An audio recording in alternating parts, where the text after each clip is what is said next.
자, 이제 마지막 네 팀의 발표만이 남았습니다. 나비효과 팀의 따옴표 한 쌍이 불러온 언론계의 폭풍, C2 체크 팀의 위험 소통을 방해하는 따옴표들, 네, 그리고 미모 팀의 선거 속 따옴표 저널리즘에 관한 비평, 또 GASN 팀의 따옴표 저널리즘 문제, 추미애 엄마 찬스의 순서대로 발표가 이어지겠습니다. 자, 준비되셨습니까? 네, 나비효과 팀 시작하시죠.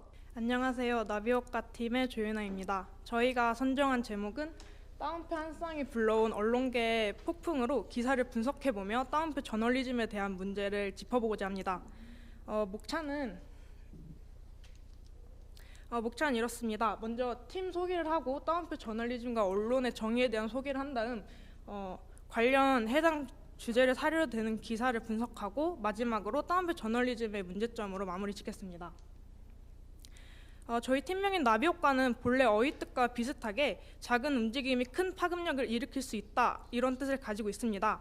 저희는 활동을 하는 동안 이 관련 분야에 대한 지식이 전혀 없는 그저 고등학생들이라 주제 선정부터 어려움이 많았으나 대회를 준비하는 과정에서 미디어 리터러시에 대한 이해를 높이고 서로 도와주며 협동심을 키울 수 있었습니다.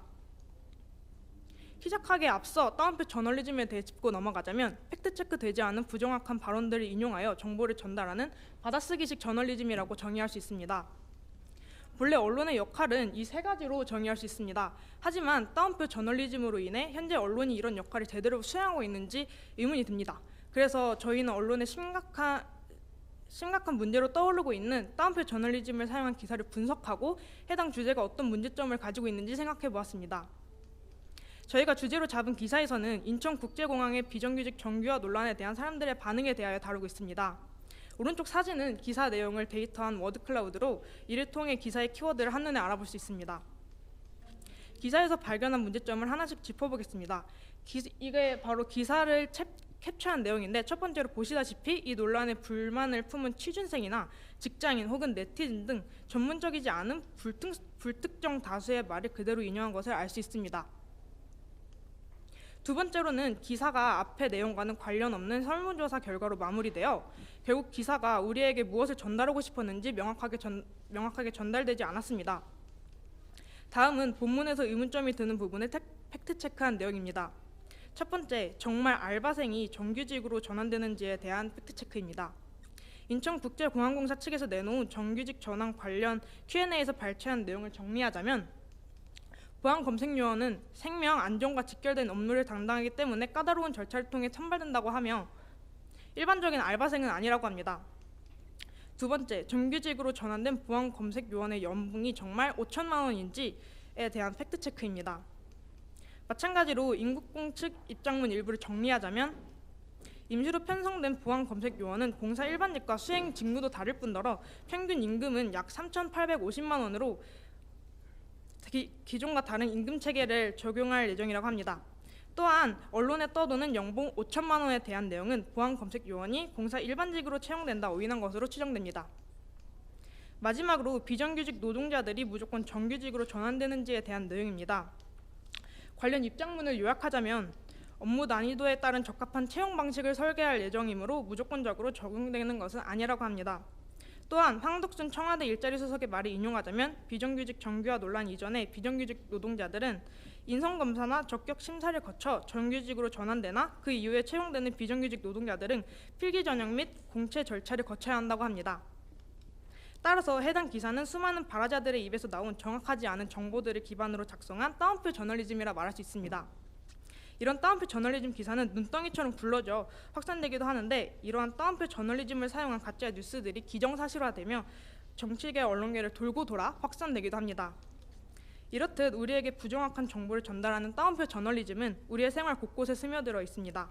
따옴표 저널리즘이 스며든 언론은 제 기능을 하지 못하고 도리어 우리의 눈을 가릴 뿐더러 객관적 사실만을 전달하는 스트레이트 뉴스가 아닌 그저 복화술 저널리즘으로 과연 이에 대한 해결 방안이 존재하는지 의문이 들게 합니다.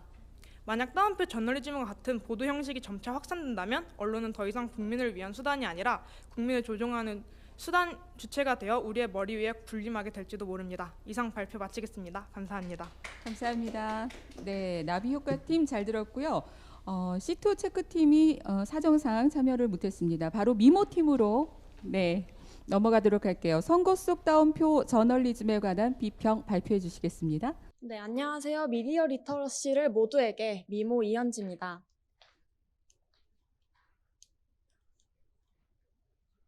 네, 저희 발표 목차는 다음과 같습니다. 네, 저희 미모는 미디어 리터러시를 모든 사람들에게 확산시킬 수 있는 방안을 고민하고자 4명의 미디어 커뮤니케이션 학부생이 모인 팀입니다.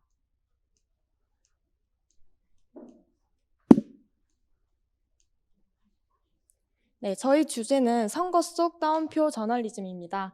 선거 기간은 정치인의 열띤 발언이 이어지고 그만큼 그들의 발언을 전달하는 언론에 주목이 많아지는 시기입니다. 그런 만큼 발언에 대해 사실 확인이나 해석, 검증 없이 무분별하게 인용되는 따옴표 저널리즘이 만연해지는 시기라고 할 수 있습니다. 따옴표를 방패로 삼아 책임을 회피하기도 하고 트래픽 유도를 위해 자극적인 언어를 정제 없이 악용하기도 합니다. 이에 선거 보도 모니터링을 통해 유의미한 따옴표 저널리즘의 비평이 가능할 것이라 생각하여 이를 주제로 선정하였습니다. 네, 효과적인 모니터링을 위해 기관과 키워드, 언론사를 다음과 같이 선정하였습니다. 모든 팀원이 공정하게 나눠진 자신의 역할을 수행하였습니다. 먼저 총선에서는 약 44%의 비율이었고 대선의 경우 약 41%의 결과를 얻었습니다. 이를 통해 따옴표 저널리즘의 비율이 적지 않음을 확인할 수 있었습니다. 이에 저희 팀은 유형을 4가지로 나누어 사례를 분석했는데요. 먼저 자극적인 언어를 정제 없이 옮겨 적은 유형입니다. 이는 가장 많이 볼 수 있는 유형으로 해당 사례들은 다음과 같습니다. 홍준표 종북이념에 미친 집단 용서 안에 굉장히 눈에 띄는 기사들을 찾아볼 수 있었습니다. 두 번째는 전후 상황 설명 없이 옮겨 적은 유형입니다. 이 기사에서는 심상정 대표가 민주당의 어떤 행동에 이러한 발언을 하였는지 전반적인 설명이 없습니다. 그저 받아쓰기한 기사인 것입니다. 다음 유형은 헤드라인이 본문의 내용을 충분히 담지 않은 유형입니다. 다음 기사를 보시면 헤드라인에서는 임명에 관한 대통령 안목을 비하하는 발언을 자극적으로 활용을 하였으나 코로나 관련 경제 정책을 지적하는 것이 주요 내용입니다. 마지막은 사실 확인이 되지 않은 발언을 옮겨 적은 유형입니다. 사례를 보시면 홍준표 당시 미래통합당 대표의 발언을 그대로 따옴표를 차용해 기사화하였으나 SNU 팩트체크센터에서 사실 확인한 결과 전혀 사실이 아님을 볼 수 있었습니다. 이처럼 선거보도에서 실속 없는 따옴표 저널리즘을 쉽게 찾아볼 수 있었습니다. 이에 저희 조는 이러한 현상의 원인을 미디어 리터러시의 부재로 판단하였습니다. 중앙대학교 미디어 커뮤니케이션 학부 강진숙 교수님께서는 미디어 리터러시는 지식, 비평, 이용, 구성 및 제작 역량을 모두 포함한 능력이라고 하셨습니다. 즉 뉴스 생산자, 유통자, 소비자 모두에게 필요한 능력임을 의미합니다. 생산자는 이 능력을 키워 보도 강령을 잘 지켜야 합니다. 물론 직접 인용을 무조건적으로 지양해야 한다고 하는 것은 아닙니다. 다만 문제점을 정확히 인지하고 기사를 써야 합니다. 다음은 유통자입니다. 지금 유통 플랫폼의 영향력은 점점 커지고 있는데요. 이러한 흐름에 맞춰 생산자들도 뉴스 노출 알고리즘에 따라 실시간 검색어에 대응하기 위한 속보성 기사를 양산하고 있습니다. 특히 이 속보 전략은 따옴표 저널리즘의 등장의 원인으로 꼽히는데요. 이에 이러한 알고리즘의 공개 및 수정을 요구하는 바입니다. 마지막으로 소비자, 즉 유권자입니다. 뉴미디어 시대는 생산자와 소비자의 경계가 흐려진 환경입니다. 따라서 소비자들의 미디어 리터러시가 더욱 중요해지는 추세인데요. 이에 저희가 구체적으로 제안하는 가이드라인은 다음과 같습니다. 이처럼 비평을 진행하며 미디어 리터러시에 대한 필요성을 다시 한번 느꼈습니다. 선거는 민주주의 국가에서 필수적인 요소이기에 저희의 비평이 앞으로도 계속 있을 선거 보도에 유의미한 영향을 미치기를 기대합니다. 결과물 제작 과정에서 해결책을 미디어 리터러시로 제안하는 것에 대해 너무 뻔하지는 않을까라는 걱정을 했었습니다. 이에 설득력을 더하고자 선거와 후보자에 미친 영향을 담은 객관적 지표를 찾아보려고 했었는데요. 그러한 자료를 저희를 설득시킬 자료를 발견하지 못했고 시간적 제약에 의해 직접 설문조사를 하는 것도 무리가 있었습니다. 이에 멘토님께 조언을 구한 결과 우리가 뻔하다고 생각하는 것은 기본이라는 것이고 이는 그 무엇보다 중요함을 상기시켜 주셨습니다. 기본으로 돌아가는 것, 지켜야 할 것은 지키는 것이 언제나 옳은 해결 방안임을 다시 한번 배울 수 있었습니다. 많은 것을 배울 수 있어 그리고 느낄 수 있어 뜻깊은 시간이었습니다. 감사합니다. 미모팀의 선거 속 따옴표 저널리즘에 관한 비평 함께 하셨고요.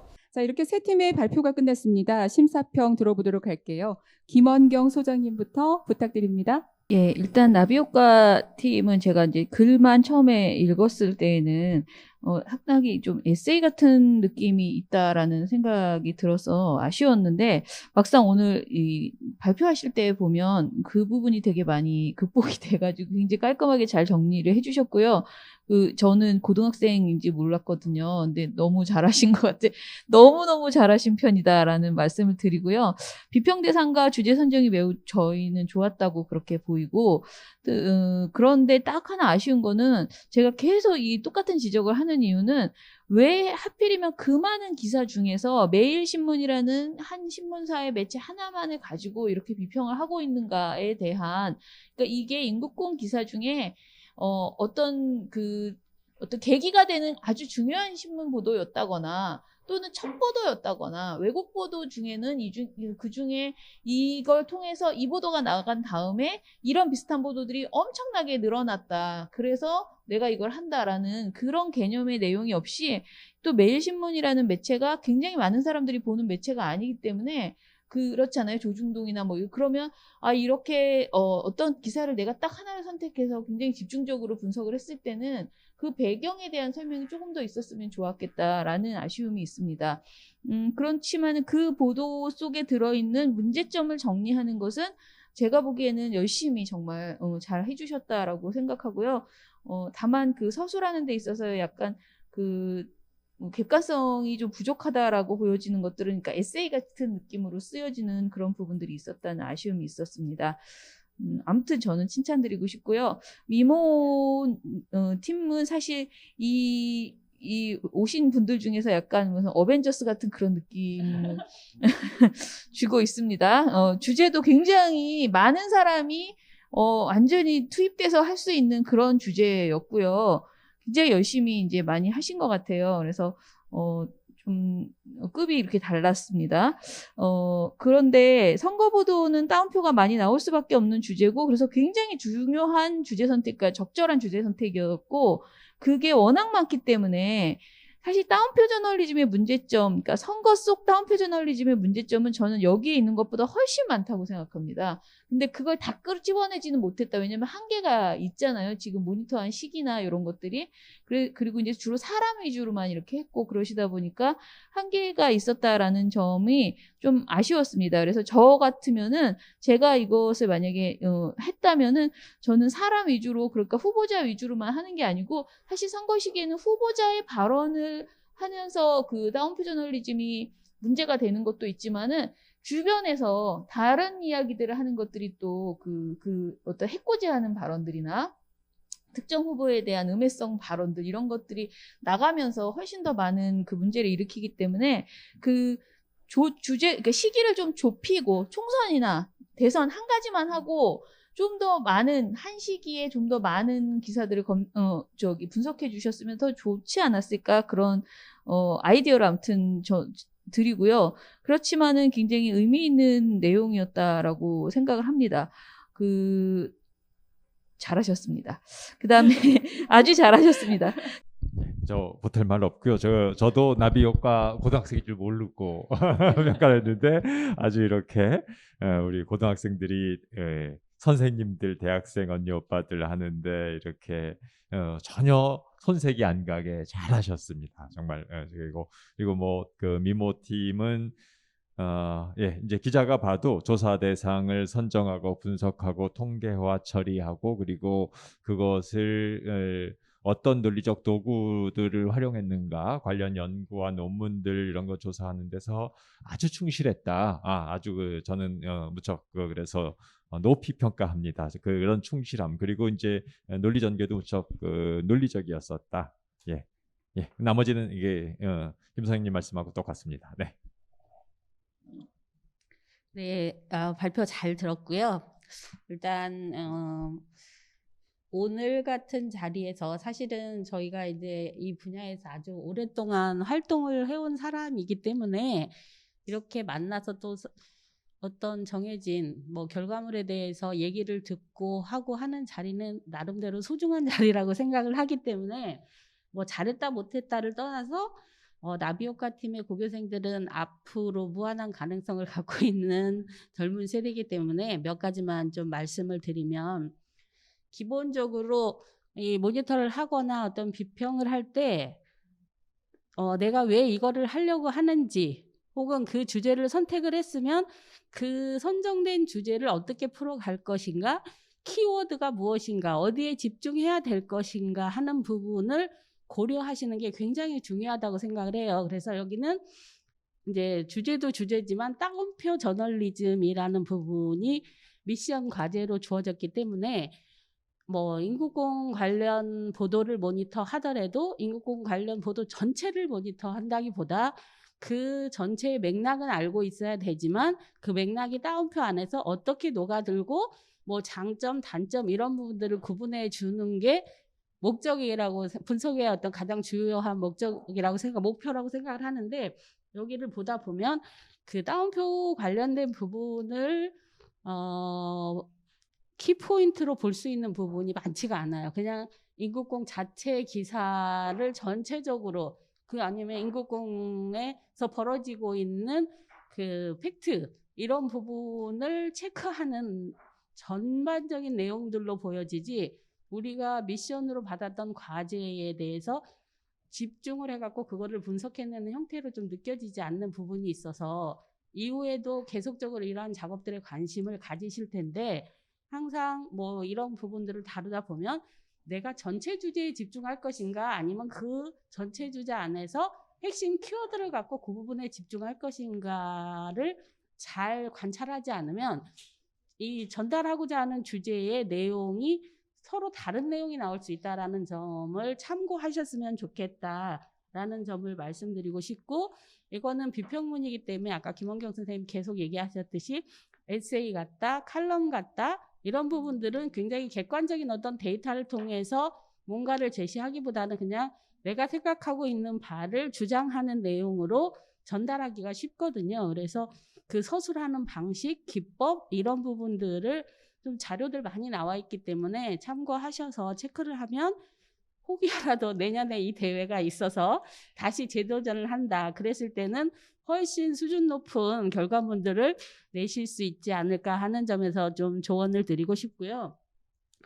미모팀의 그 선거 속 따옴표 관련해서는 사실은 선거보도 관련해서는 너무나 많은 데이터들이 나와 있습니다. 뭐 따옴표뿐만 아니라 선거보도 전체에 관련된 부분들이 나와 있기 때문에 굉장히 중요한 주제임에도 불구하고 사실은 거기에서 뭔가를 우리 미모팀만의 어떤 특별한 것처럼 보이는 것을 뽑아내기가 굉장히 쉽지는 않을 거다. 그래서 이 주제를 봤을 때 뭔가 조금 새로운 내용들이 좀 나와줬으면 좋겠다라는 기대를 사실 하기는 했었습니다.